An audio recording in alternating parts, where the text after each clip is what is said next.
Olá, meus caros. Hoje, nessa primeira aula da disciplina de Mecânica Quântica 2, a gente vai falar sobre probabilidades e estatística. Bom, como comentamos naquela aula introdutória, a mecânica quântica é uma teoria que nos permite fazer previsões probabilísticas somente. Tá?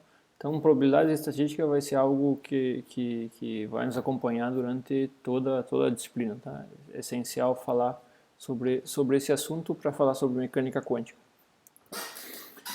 Bom, quando a gente usa a probabilidade estatística em ciência, sempre que a gente está interessado em descrever algum sistema, alguma variável, algum observável que tem alguma incerteza associada a ele, a gente usa a probabilidade. Tá? Probabilidade e estatística para descrever da melhor maneira que a gente pode aquele observável. Tá?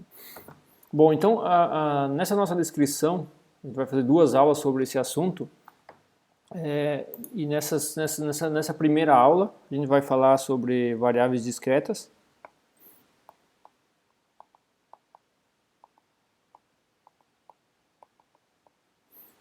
Eu vou introduzir alguns conceitos principais de teoria de probabilidades e de estatística usando variáveis discretas. Aí na próxima aula a gente vai para variáveis contínuas e também depois no finalzinho a gente fala sobre o teorema do limite central e também sobre correlação entre variáveis aleatórias ou covariância. Tá?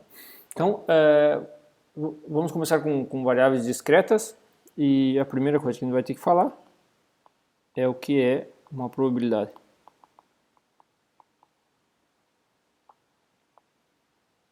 Então vamos começar falando sobre o que é uma probabilidade. Bom, a gente vai estar interessado em escrever, como eu falei, né? Tem um observável lá, que a gente tem alguma incerteza associada a ele.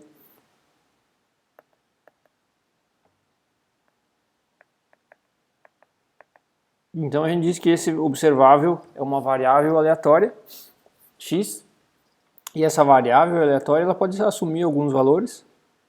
Nesse caso de variáveis discretas é um conjunto contável de valores, né? Um exemplo que eu vou usar agora de início é uma moeda ou um dado. Eu vou usar aqui xd valores, tá? Opa, xd. Então ela tem d valores possíveis, esse observável, essa variável que a gente vai tratar como sendo uma variável aleatória. Tá? Para definir probabilidades, existe mais do que uma definição. Tá? Aqui eu vou usar a definição chamada frequentista, tá? Que usa a frequência relativa dos eventos para definir uma probabilidade. Tá? Bom, então a probabilidade dessa variável aleatória, desse observável, ter um dos seus possíveis valores, vai ser definido da seguinte forma. A gente vai definir matematicamente, então vai ser uma definição num contexto ideal. Então a gente vai definir que se a gente fizer um número infinito de medidas desse observável, a gente vai contar quantas vezes a gente obteve um certo valor, digamos x1, então, e dividir pelo número total de medidas. Tá? Essa razão, no limite de um número de medidas muito grande, idealmente infinito, é a probabilidade, a gente vai dizer que é a probabilidade do valor x1. E a mesma coisa para os outros valores. Tá? Então, a probabilidade de um certo valor xj, que nós vamos denotar, vai ser equivalente a falar sobre PJ quando a gente tiver com uma variável aleatória só, trabalhando com uma variável aleatória só. Então vai ser o número vezes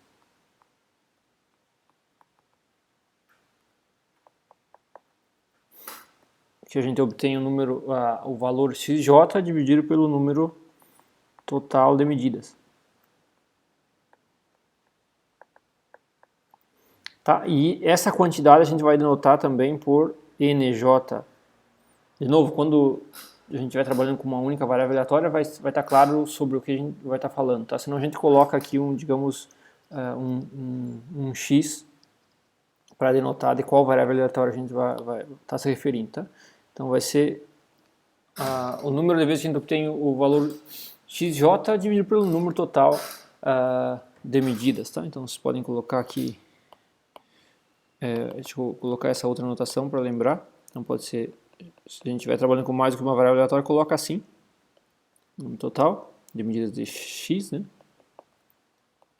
Ou quando não tiver chance para confusão, coloca simplesmente nj por n, tá? Então a frequência relativa com que um certo valor de uma variável aleatória é obtido é chamada de probabilidade daquele valor acontecer, tá?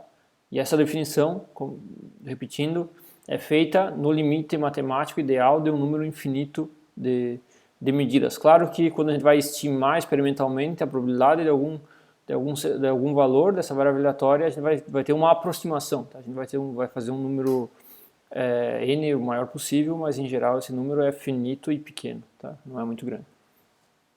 Tá bom? Pela definição, né?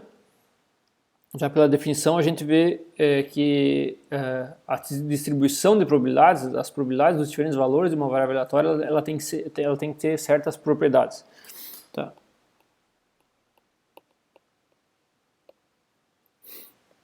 Então, essa distribuição de probabilidades PJ, ela tem que ter algumas propriedades. A primeira é que, olhando para essa razão, como o número de vezes que eu obtenho xj não pode ser maior que o número total de medidas, a gente já vê que essa razão aqui é positiva, né, porque são números inteiros, é uma contagem, né, e além disso nunca vai ser maior do que 1.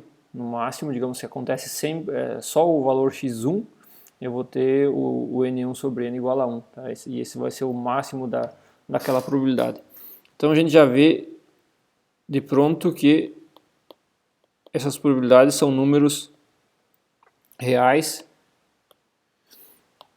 entre 0 e 1. Tá? Além disso, outra propriedade que é fácil de verificar é o seguinte, se a gente fizer um número, se eu somar sobre todas as possibilidades, tá? Sobre todos os valores possíveis da variável aleatória, né? O número de vezes que eu obtenho esses valores, né? Então, vamos colocar assim, fica mais fácil, eu acho, de ver. Então, se eu somar o número de vezes que eu obtenho um certo valor xj, né, por todos os valores possíveis de j, isso tem que ser igual ao número total de medidas. Aqui eu vou estar assumindo que eu não perco, digamos assim, quando eu preparo o meu sistema, né, para fazer essas medidas. Digamos, eu vou jogar um dado, todas as vezes que eu jogo o dado sai um resultado válido, tá? Então eu não perco medidas, tá? Então essa soma total dos resultados possíveis tem que ser igual ao número total de medidas, tá? Aí se nós pegar essa relação aqui e considerar essa soma de 1 a d das probabilidades, né, de PJ, a probabilidade de XJ, isso vai ser, então, soma 1 até d, nj sobre n, que é a probabilidade, né, a frequência relativa, com que acontece aquele valor xj, eu vou ter, então, soma j igual a 1 até d de nj, que é n, né, sobre n, então é n sobre n, que é igual a 1. Tá? Então a soma das probabilidades, está aqui a outra propriedade que uma distribuição de probabilidades tem que satisfazer. Se eu somar sobre todos os possíveis valores de uma variável aleatória, as probabilidades daqueles valores, isso tem que ser igual a 1. Tá? Se eu somar a frequência relativa com que acontecem todos esses valores, isso tem que ser igual a 100%. Digamos assim, tá? Então essas duas aqui são as propriedades básicas que uma distribuição de probabilidades discreta tem que satisfazer. Tá? Bom, eu vou usar aqui por enquanto um exemplo mais simples, depois a gente vai falar sobre um exemplo mais envolvido, que vai ser mais útil na disciplina, mas a gente pode considerar qualquer exemplo, por exemplo, a gente pode considerar aqui uma moeda,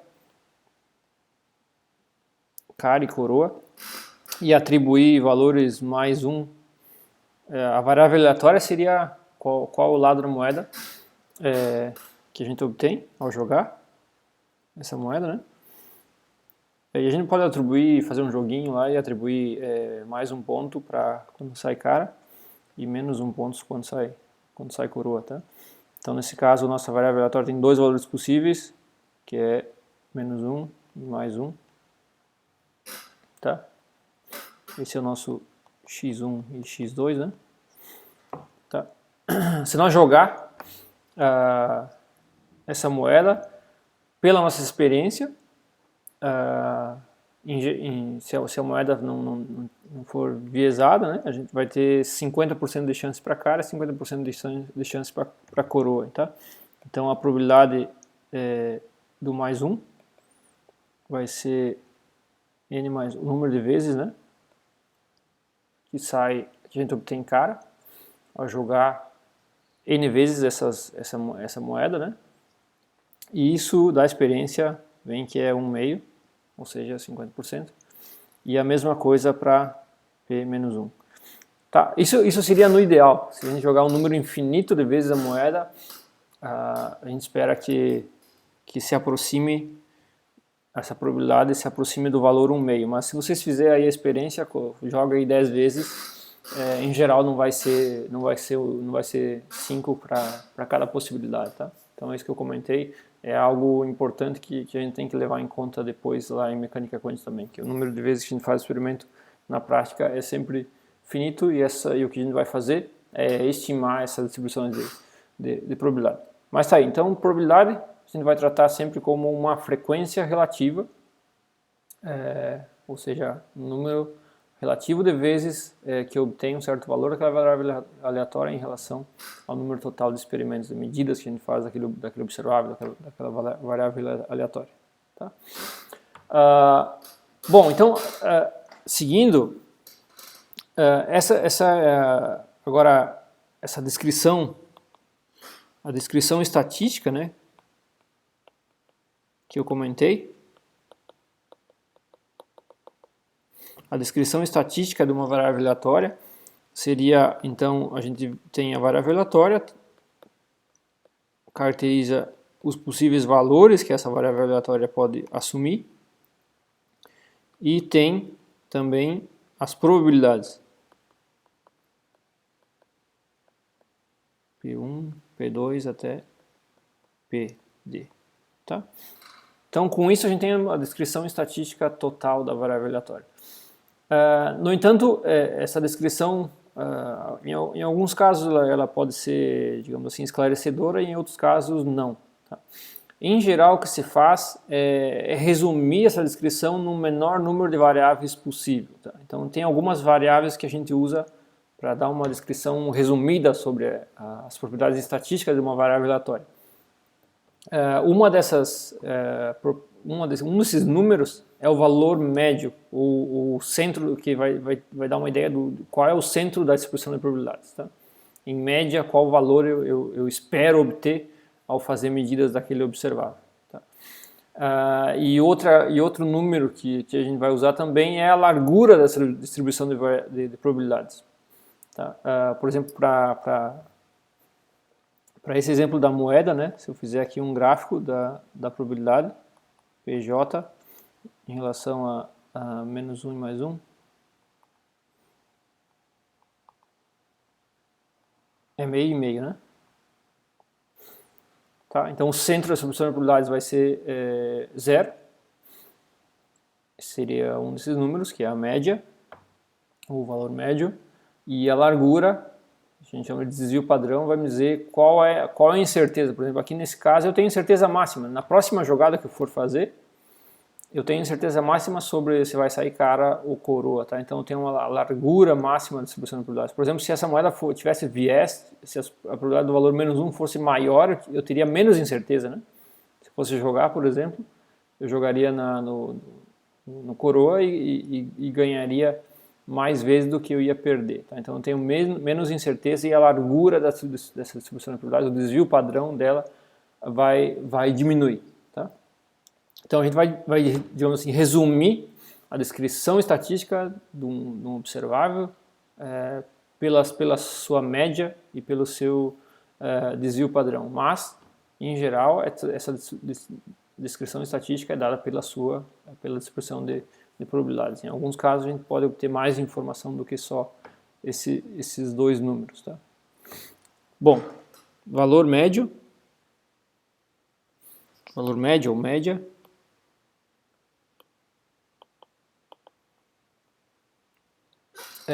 Aqui eu vou usar a notação já vou começar a usar a notação de Dirac, tá?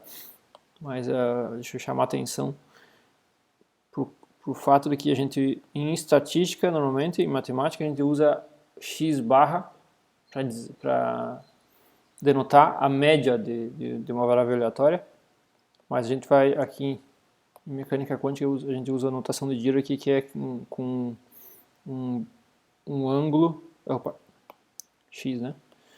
Um ângulo de cada lado, assim, tá? Para média. A gente vai usar essa notação. Tá? Então, a média de uma variável aleatória a gente define da seguinte forma. Tu tem lá essa variável aleatória, que pode assumir os valores de x1 até xd, com probabilidades respectivas p1 até pd. Em média, a gente faz o seguinte, a gente pega um certo valor, xj, multiplica pela frequência relativa com que eu obtenho aquele valor e somo isso sobre todos os valores possíveis. Tá?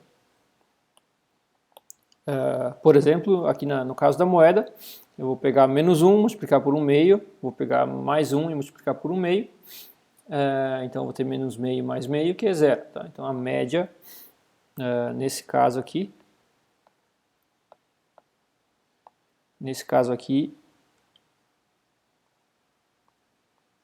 a média é zero.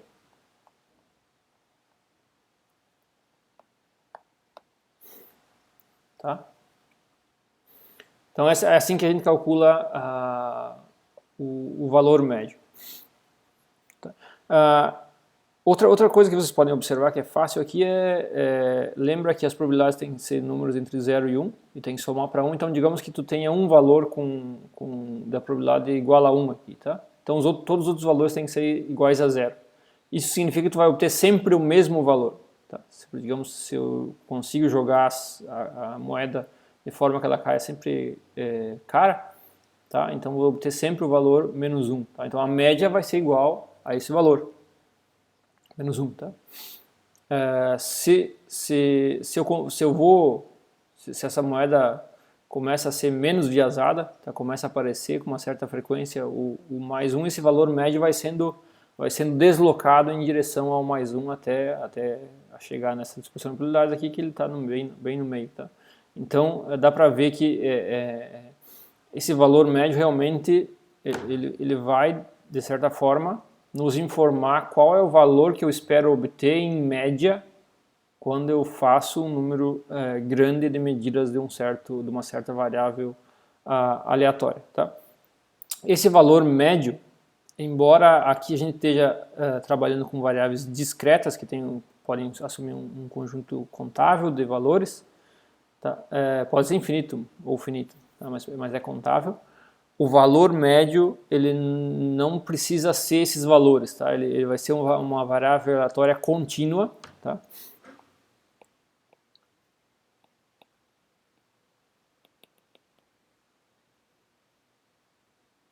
Então o valor médio é contínuo. E eu pedi para vocês verificar em um exercício que esse valor médio ele é contínuo, ele não precisa ser um dos valores possíveis da variável aleatória, mas ele está entre o valor máximo e o valor mínimo. Por exemplo, esse valor médio para a moeda aqui eu sei que ele está aqui entre menos 1 e mais 1. Tá? Então isso eu pedi para vocês demonstrar em um exercício. Deixa eu... acho que dá para me colocar aqui. A gente vai precisar calcular também o valor médio de uma função de uma variável aleatória, tá?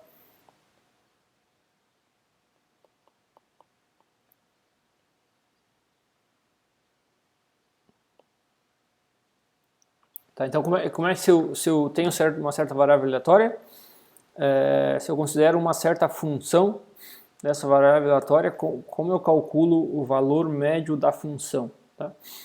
Bom, aqui eu peço que vocês parem um pouco para considerar o seguinte.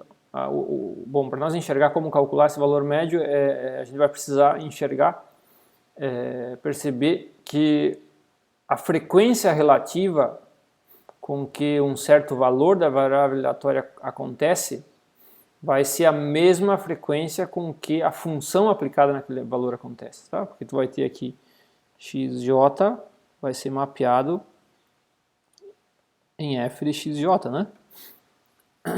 Então, desconsiderando aí possíveis degenerescências, valores repetidos e tal, porque isso não vai influenciar no resultado final, a frequência relativa, a probabilidade do valor xj vai ser igual à frequência relativa com que eu obtenho o valor f de xj. Por exemplo, se nós considerar aqui,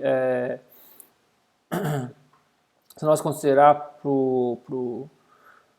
para esse caso aqui da moeda, digamos x ao quadrado. Tá? X ao quadrado vai ser a nossa função. Então, o valor, a frequência relativa com que eu obtenho menos 1 vai ser igual à frequência relativa com que eu vou obter para a função, né, menos 1 ao quadrado. E a mesma coisa para mais 1, só que aqui nos dois casos o x quadrado vai dar igual a 1, tá? Mas eu poderia considerar x ao cubo, tá? Para não ser a mesma coisa. Mas o importante é que toda vez que eu obtenho menos 1, eu vou obter também menos 1 ao cubo, digamos. Tá? Então a frequência, o número de vezes que eu obtenho menos 1 é igual ao número de vezes que eu obtenho menos 1 ao cubo. Tá? Portanto, a frequência, a probabilidade de xj é igual à probabilidade do valor f de xj. Tá, essa é a observação principal aqui. Aí, como calcular o valor médio da função, o valor médio de f de x vai ser, então, a mesma coisa, tá? Vai ser, eu vou pegar o valor f calculado em xj, multiplicar pela frequência relativa com que esse valor aparece e somar sobre todos os possíveis valores da variável aleatória. Tá? Então, assim que a gente calcula o valor médio de uma função de uma variável aleatória. Tá? Então tá aí, o valor médio nos informa, nos dá uma ideia de qual é o valor esperado ou o centro da distribuição de probabilidades. Tá? Agora a largura da distribuição de probabilidades, como eu falei antes,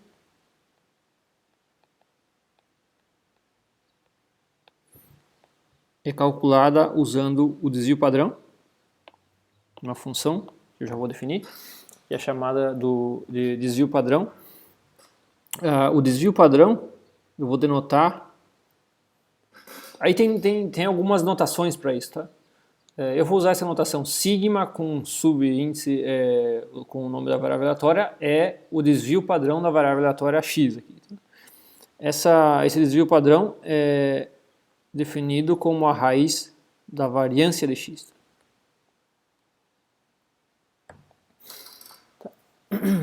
E essa definição aqui da variância, essa definição aqui, o sigma x como a raiz é só para o sigma x ter a mesma unidade, seja lá qual for a unidade dessa variável aleatória, da variável aleatória. Tá? Aí a variância tem uma ideia intuitiva da definição dela, que é a seguinte, ó, eu vou pegar um certo valor da variável aleatória, subtrair da média, né, porque isso vai me dizer quão longe está um certo valor da média para aquela distribuição de probabilidades fixa, né? Para que isso não seja, quando eu somo sobre todas as possibilidades, não seja zero, eu vou levar ao quadrado, tá? Porque daí eu tenho sempre um número positivo.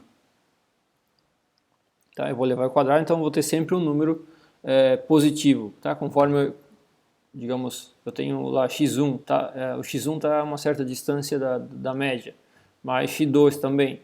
Tá? Se o x3 é igual à média, ele não vai contribuir em nada, mas eu estou somando cada vez que o valor da variável aleatória está longe da média do centro, é mais larga a distribuição de probabilidade, né? Então eu estou somando a essa incerteza. Tá?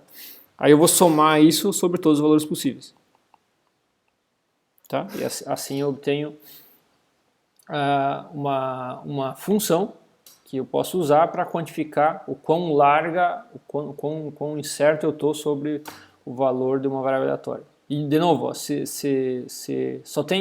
a probabilidade de um valor é igual a 1, então só vai acontecer, digamos, o valor x1.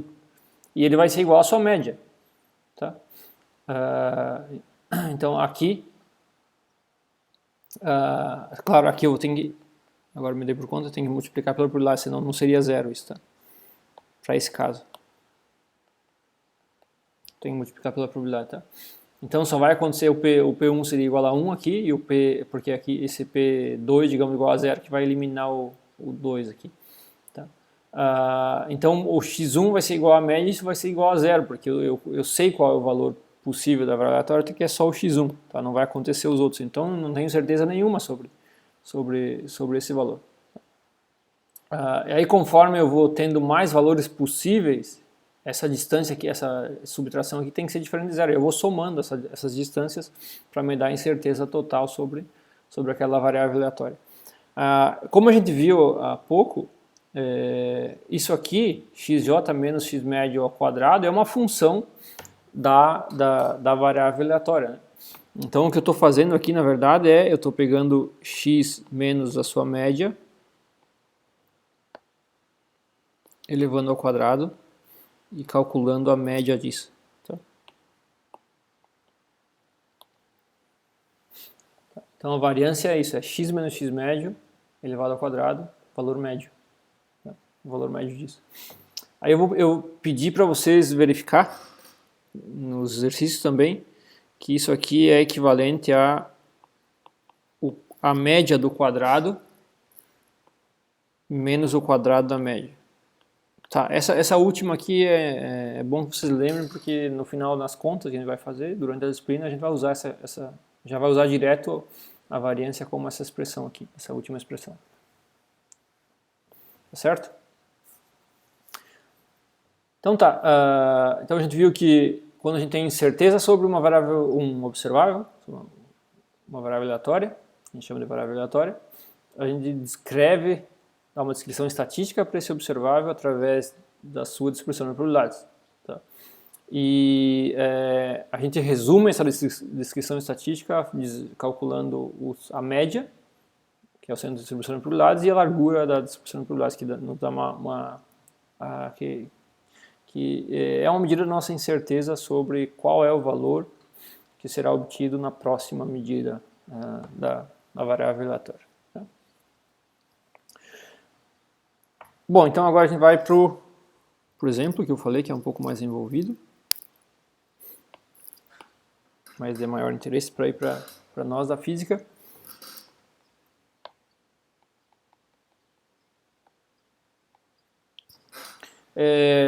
Em mecânica quântica, vocês já viram a solução analítica do oscilador harmônico quântico, né? Unidimensional.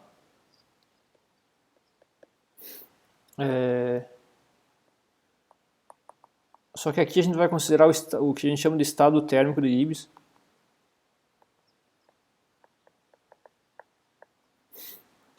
Tá, esse estado térmico é um operador de densidade que a gente vai falar só mais adiante nessa disciplina, tá? Mas vocês não precisam disso. O que eu vou estar interessado aqui pode ser qualquer sistema físico que pode ser descrito por um oscilador harmônico, um D, que são vários, tá? Então digamos que vocês tenham lá um modo de oscilação no campo eletromagnético, uma molécula diatômica, tá? Vocês podem descrever. Bom, essa molécula tem que estar restrita a se movimentar em uma direção, tá? Vocês podem descrever esses sistemas através do oscilador harmônico. E, bom, o estado térmico aparece quando eu considero que esse oscilador harmônico está em equilíbrio térmico com um banho ou um reservatório térmico a temperatura, uma certa temperatura T. Tá? Então, quando acontece isso, as energias, vocês lembram, as energias do oscilador harmônico é H cortado ômega, J mais 1/2, com esse J podendo ser 0, 1 até infinito, né? A princípio pode ir até infinito. Pelo menos matematicamente pode ir até infinito. Tá, essas são as energias possíveis do oscilador harmônico, ômega é a frequência angular, né? Para esse sistema a gente vai ver que a probabilidade da energia, deixa eu escrever aqui embaixo, a probabilidade da energia EJ, que eu vou chamar aqui então de PJ, quando eu tenho essa situação de equilíbrio térmico entre o oscilador e o ambiente banho térmico, é 1 menos E na menos beta H cortado ômega E na menos beta H cortado ômega vezes J. Tá? Esse beta é um fator que vocês devem estar acostumados lá, de termodinâmica, mecânica e estatística, vocês já fizeram, que é 1 sobre kBt, Kb é a constante de Boltzmann. Tá? Tá bom, então vamos lá. Agora a gente tem os valores possíveis da variável aleatória.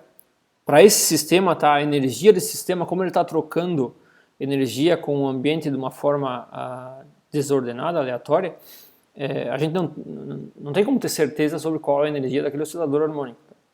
Então, o melhor que a gente vai poder fazer, nesse caso, é dar uma descrição estatística. Tá? Então, a gente tem o conjunto de valores possíveis da variável aleatória, que seria o nosso XJ, no que a gente viu até agora dessa aula, e tem então aqui as probabilidades. Tá? Quais são as frequências relativas com que esses valores aparecem, e essas frequências, claro, vão depender da temperatura, tá? Do ômega, claro, da energia, mas fixado o ômega vai depender da temperatura. Tá? Que vai ter essa briga entre a energia do banho térmico, né? E a energia do sistema, a quantidade de energia que tu precisa para fazer aquele oscilador mudar de estado ou criar estações naquele oscilador. Tá, então a gente tem aqui a distribuição estatística desse oscilador harmônico. Agora a gente vai fazer a segunda parte, né, que é a descrição resumida. Então a gente vai estar interessado em calcular qual é o valor médio, qual é o centro dessa distribuição de probabilidades e qual é a largura, qual é a nossa incerteza sobre o valor que seria obtido se a gente fosse medir a energia desse sistema. Tá? Bom, então vamos lá aqui, valor médio.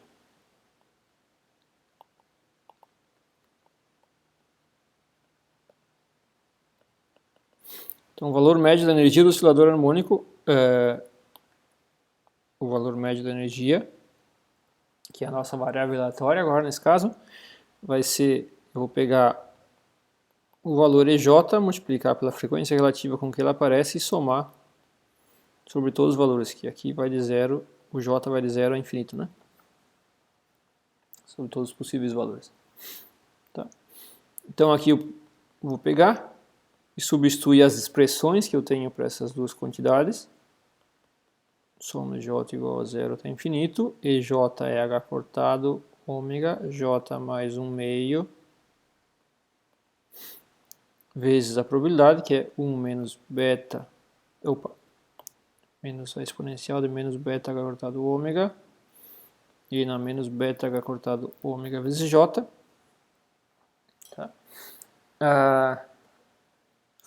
Aí agora, veja, o meu problema matemático aqui vai ser resolver essa equação aqui, tá? Resolver essa soma, resolver essa série aqui. Então o que não depende de J eu posso tirar para fora da série aqui.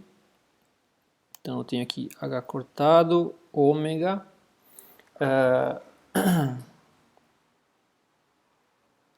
tem esse termo aqui, ó, que também não depende de J, então já posso tirar ele também, 1 menos e na menos beta h cortado ômega. Aí eu vou ter dois, daqui, né, eu vou ter dois termos. Tá? Soma j igual a zero até infinito. J e na menos beta h cortado ômega vezes j. Mais 1/2, soma j igual a zero até infinito, de e na menos beta h cortado ômega vezes j.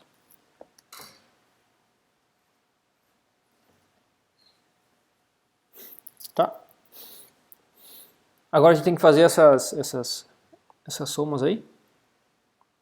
Então aqui eu vou usar, vou partir, né, dessa série aqui.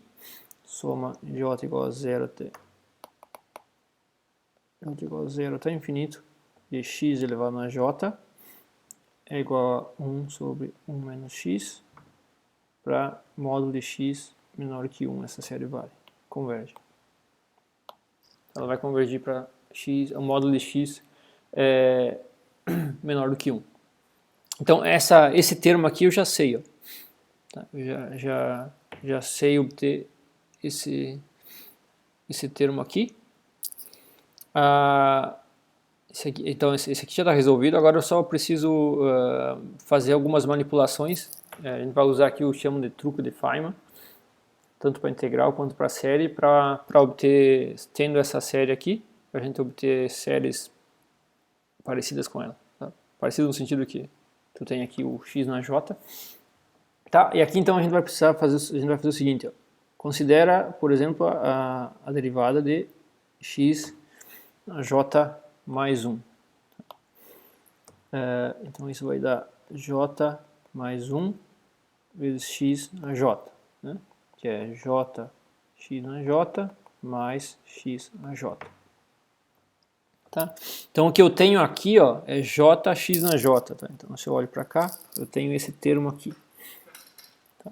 Então eu vou trocar, quando for fazer essa soma aí, eu troco por isso menos isso. Tá? Então essa soma j igual a zero até infinito, de jx elevado a j, vai ser então soma j igual a zero até infinito, a derivada em relação a x a j mais 1, menos x a j. Eu posso reescrever como uma derivada, né? Primeiro faço a soma, depois faço a derivada.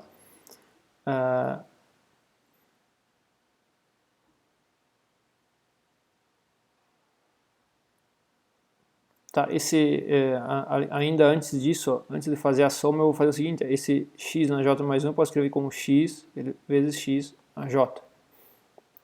Tá? Tá, isso. Aí eu tenho aqui a derivada de x vezes a soma, j igual a zero. Tudo que não depende de j eu tiro da soma, né? Até infinito de x na j, menos soma, j igual a zero até infinito, de x na j, que eu já sei o que é. Tá? Então fica derivada em relação a x de x sobre 1 menos x, menos 1 sobre 1 menos x. Então isso aqui, fazendo a derivada, fica 1 sobre 1 menos x. Primeiro vezes segundo, menos a derivada segundo vezes primeiro. A derivada segundo é menos 1. Então fica mais. Dividido pelo segundo ao quadrado aqui, então. Fica mais x sobre 1 menos x ao quadrado. Menos 1 sobre 1 menos x. Tá? Aí o primeiro termo cancela com o último.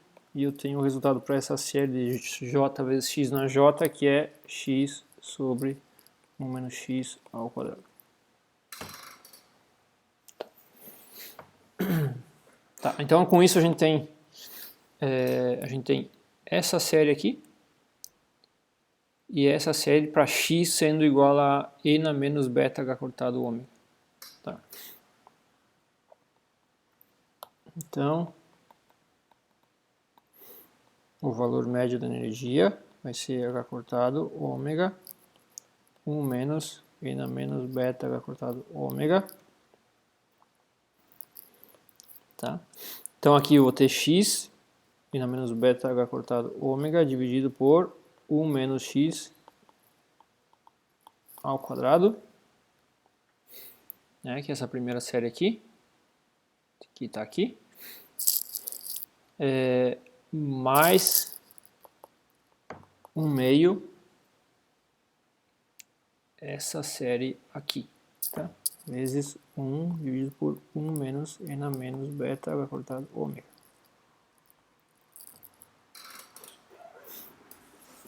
Tá. Tá, aí aqui, vejam que tem esse 1 menos N menos beta H cortado ômega multiplicando aqui fora desse parênteses grande.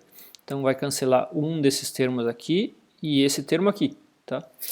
Então eu fico com H cortado ômega N menos beta H cortado ômega sobre 1 menos N menos beta H cortado ômega mais 1 meio.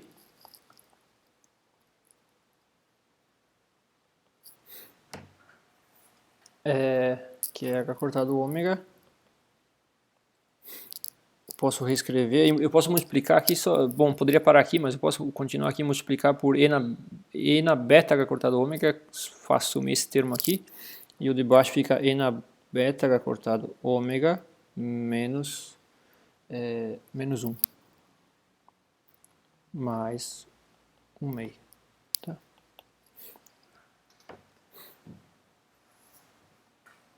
Tá, essa então esse é o centro da... Deixa eu colocar aqui.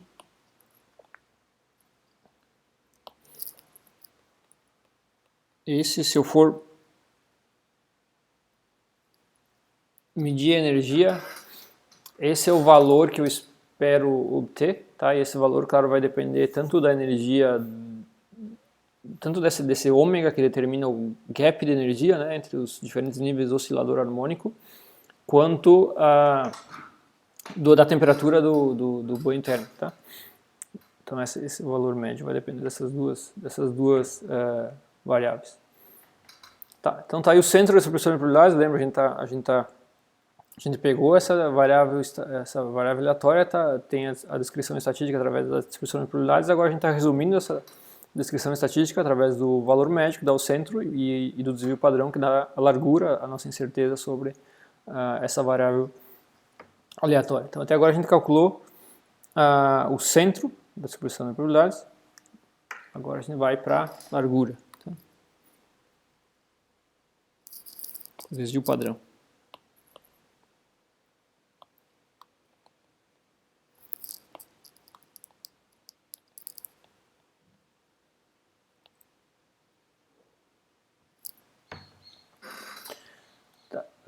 Bom, para calcular o desvio padrão, lembra o desvio padrão da variável aleatória, nesse caso é a energia, vai ser o valor médio de E menos E médio, tudo isso elevado ao quadrado, né?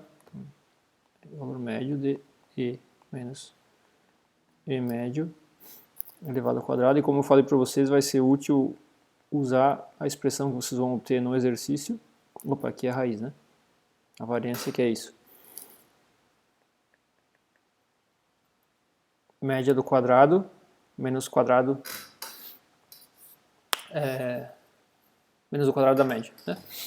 Então a gente vai precisar calcular essas duas quantidades. E média a gente já tem, tá? Então esse termo aqui a gente já tem. Falta calcular a média do quadrado. Bom, a média do quadrado, se nós voltar para cá, tá, eu vou ter o quadrado aqui, vejam que vai aparecer um j ao quadrado. Aqui eu tinha energia, apareceu uma série que era jx elevado a j, né? Agora vai aparecer séries do tipo j ao quadrado, x elevado a j. Vai ter também jx na j, tá? Mas a gente já sabe a série para jx na j e também para x na j. Tá? Então essas duas a gente já sabe, a gente vai precisar dessa outra série aqui, soma J.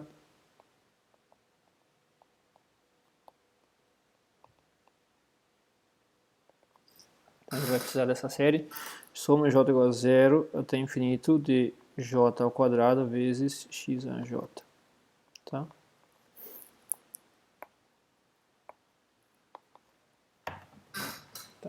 Então, aqui, a gente vai considerar de novo o truque aquele, da derivada. Considera a derivada segunda em relação a x de j elevado na j mais 2, tá? Então, vai ser a derivada em relação a x de j mais 2 vezes x na j mais 1, que é j mais 2 vezes j mais 1 vezes x elevado a j, tá? Que é j ao quadrado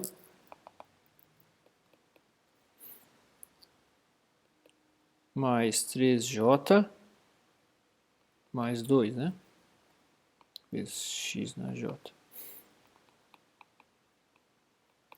Que é j ao quadrado x na j mais 3 vezes j x na j mais 2 vezes x na j. Tá? Então a gente quer essa série para esse termo aqui. Então a série j igual a 0 até infinito, j ao quadrado x na j vai ser soma j igual a 0 até infinito de a derivada segunda de x na j mais 2 menos 3jx na j menos 2x na j. Tá? E agora a gente trabalha nessa série aí. Fica x na j mais 2 fica x a derivada segunda de x ao quadrado vezes soma j igual a 0 até infinito x na j, né? Menos 3 soma j igual a 0 até infinito de jx na j menos 2 soma j igual a 0 até infinito de x na j.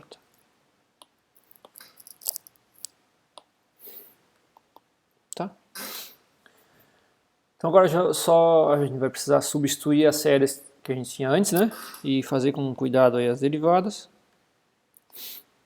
Então aqui eu tenho x ao quadrado sobre 1 menos x, que é a série para x na j, né?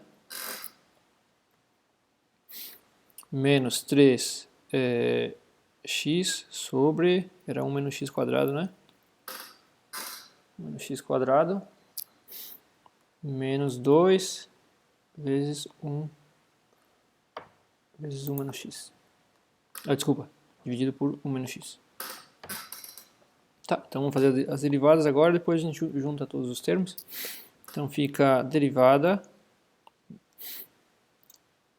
2x sobre 1 menos x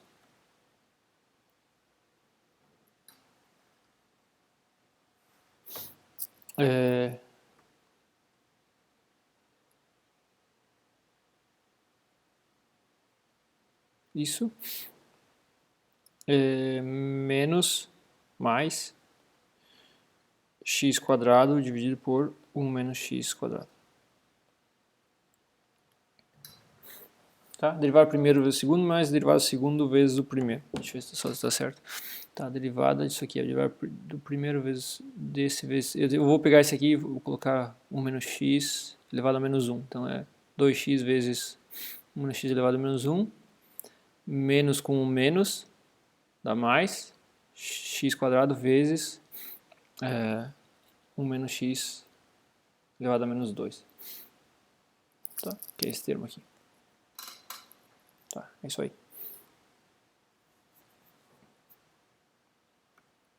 Tá. Menos 3x sobre 1 menos x quadrado menos 2 vezes 1 sobre 1 menos x. Aí faz a próxima derivada, fica 2 sobre 1 menos x mais 2x sobre 1 menos x ao quadrado, mais 2x sobre 1 menos x ao quadrado, mais 2x quadrado sobre 1 menos x ao cubo, menos 3x sobre 1 menos x ao quadrado, menos 2 sobre 1 menos x. Esse termo cancela com esse termo.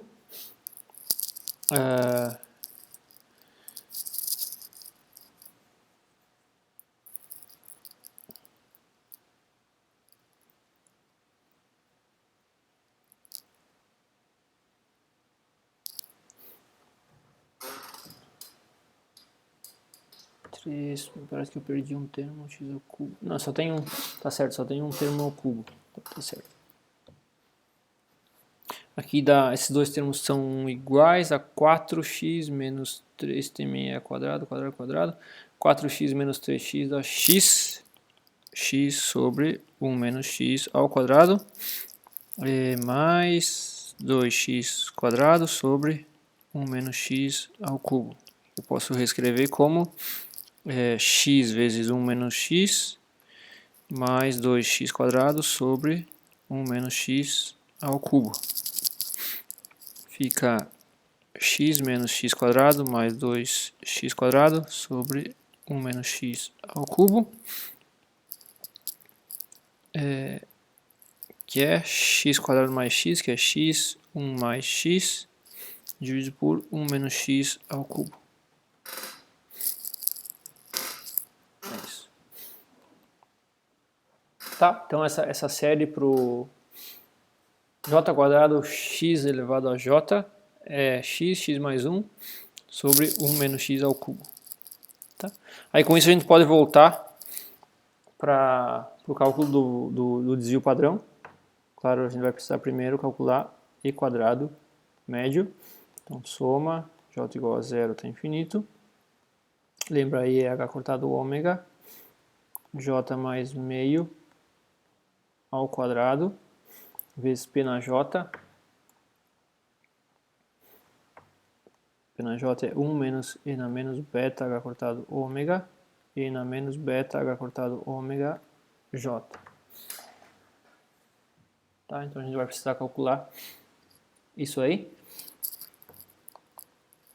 Fica h cortado ao quadrado, ômega ao quadrado, vezes 1 menos e na menos beta h cortado ômega. Tiro tudo que não depende de j para fora da soma. Soma j igual a 0 até infinito. J ao quadrado mais j mais 1 quarto. Que é o quadrado ali, né? Do 1 mais, do j mais 1 meio. Vezes e na menos beta h cortado ômega vezes j. Então fica h cortado ao quadrado, ômega ao quadrado, 1 menos e na menos beta h cortado ômega. Soma j igual a 0 até infinito.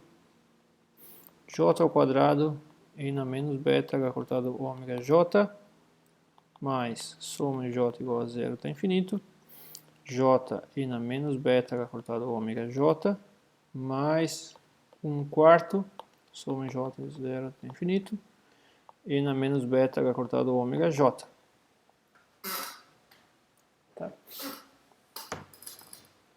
H cortado ao quadrado, ômega ao quadrado, 1 menos e na menos beta h cortado ômega. Vezes, aqui eu tenho j ao quadrado, x na j, né? Então fica x mais 1, e na menos beta h cortado ômega, e na menos beta h cortado ômega mais 1, dividido por 1 menos x ao cubo, né? Ao cubo.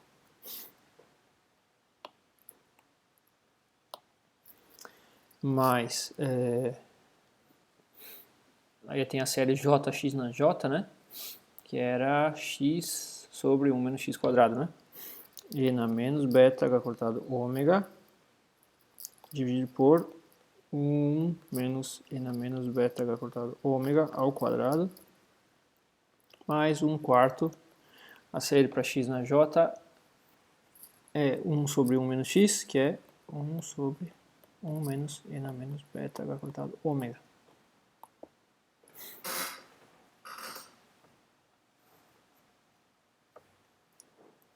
Tá. Aí de novo vou ter esse termo multiplicando toda a expressão, que vai cancelar um termo em cada um aqui, né? Então vou ficar com h cortado ao quadrado, ômega ao quadrado, vezes n menos beta h cortado ômega, n menos beta h cortado ômega mais 1, dividido por 1 menos n menos beta h cortado ômega ao quadrado, mais n menos beta h cortado ômega, dividido por 1 menos n menos beta h cortado ômega, mais 1/4.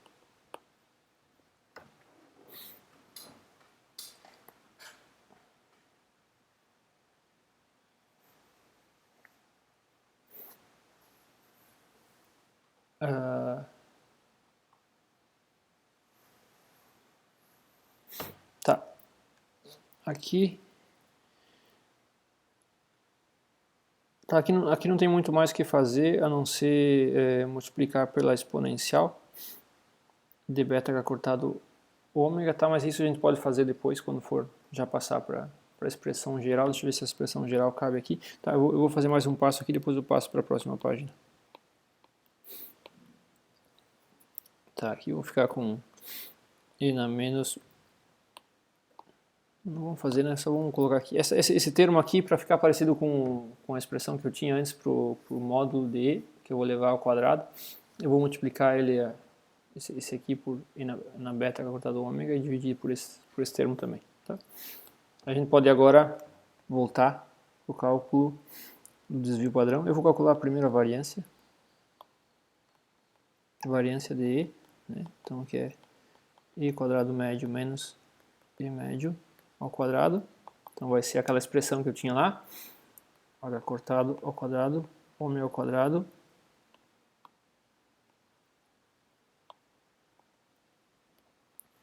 então tem esse termo aqui, n menos beta h cortado ômega, n menos beta h cortado ômega mais 1, dividido por 1 menos n menos beta h cortado ômega ao quadrado, mais 1 dividido por n menos beta h cortado ômega menos 1, que é esse segundo termo quando eu multiplico e divido por n beta h cortado ômega, mais 1/4, né? Menos E médio ao quadrado, vou voltar lá para o E médio. O E médio está aqui, então eu tenho que levar isso aqui ao quadrado. Tá? Menos cortado ao quadrado, ômega ao quadrado, aí eu vou ter 1 sobre E na beta h cortado ômega menos 1 mais meio ao quadrado. Tá? Então fica com h cortado ao quadrado, ômega ao quadrado.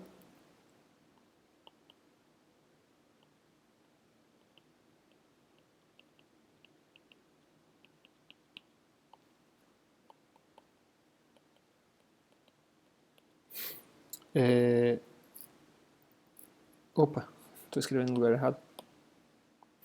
É na próxima página. Aqui, né? Mais, aqui tem mais, h cortado ao quadrado, ômega, menos, h cortado ao quadrado, ômega ao quadrado. Aí eu tenho aqui 1 sobre e na beta h cortado ômega menos 1 mais meio ao quadrado. Opa, aqui eu fecho, deixa assim. Tá, então fica h cortado ao quadrado, ômega ao quadrado, e na menos beta h cortado ômega, e na menos beta h cortado ômega mais 1, dividido por 1 menos e na menos beta h cortado ômega ao quadrado, mais 1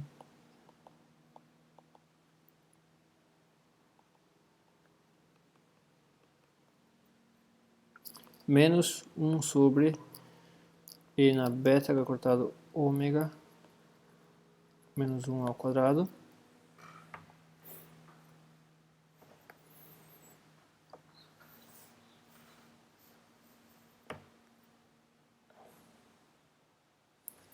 Tá, isto.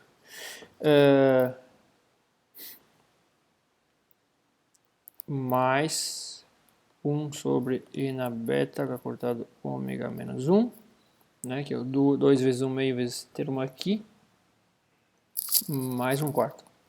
Menos 1, desculpa, aqui é tudo menos. Menos e menos. Menos, menos. Tá, esse termo aqui cancela com esse termo cancela com esse.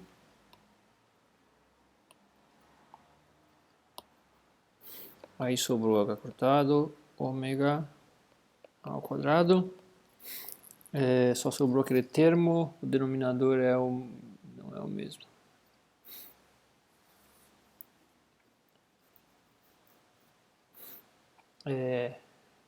Vamos ter que fazer virar o mesmo aquele denominador.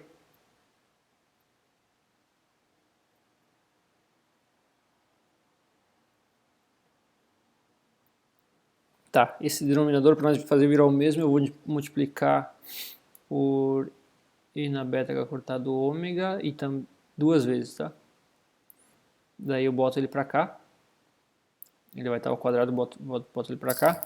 Então aqui em cima fica E na beta H cortado ômega mais 1. Na verdade, fica 1 mais E na beta H cortado ômega. Tá? Estou só multiplicando por E na beta H cortado ômega ao quadrado no numerador e no denominador. Aí esse cara entra para o quadrado aqui, fica E na beta H cortado ômega menos 1 ao quadrado. Menos 1 sobre E na beta H cortado ômega menos 1 ao quadrado. Que é H cortado ômega ao quadrado. Aqui o denominador é o mesmo. E na beta H cortado ômega menos 1 ao quadrado.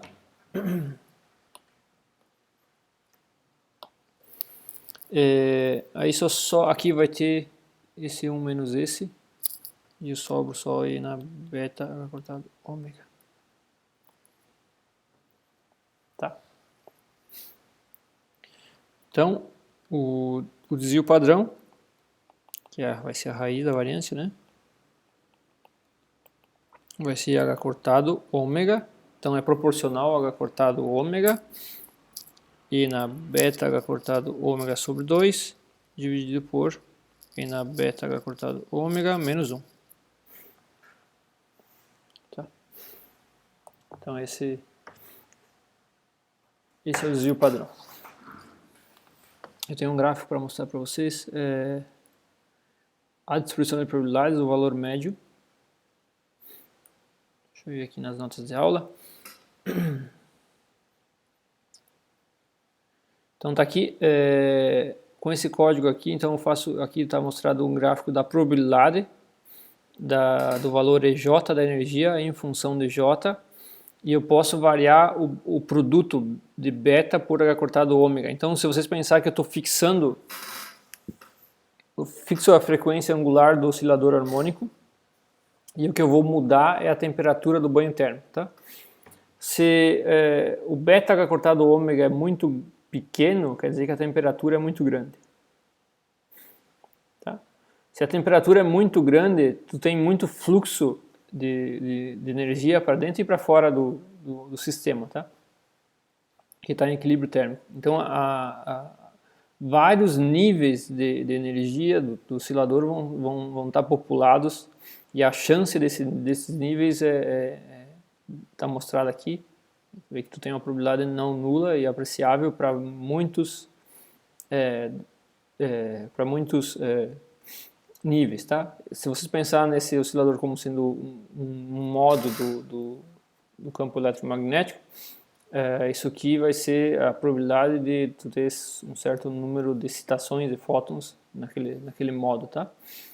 Se a temperatura é muito baixa, então beta cortado ômega é grande, aqui grande eu fui até 2.9, tá? Mas dá para ver que quase somente o estado fundamental está ocupado, que é o estado de zero fótons, tá? O de zero excitações do oscilador harmônico.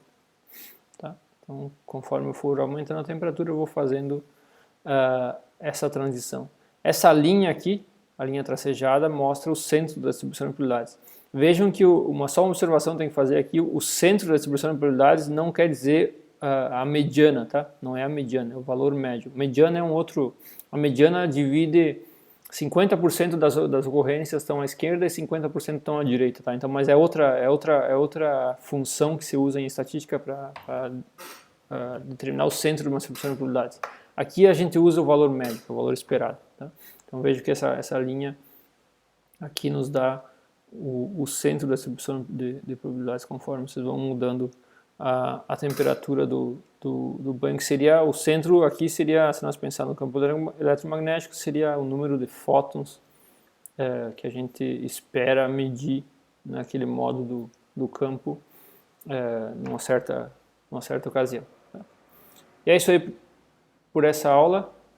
É isso aí, pessoal. Daí na próxima aula a gente continua falando sobre distribuições contínuas de probabilidade. Até lá.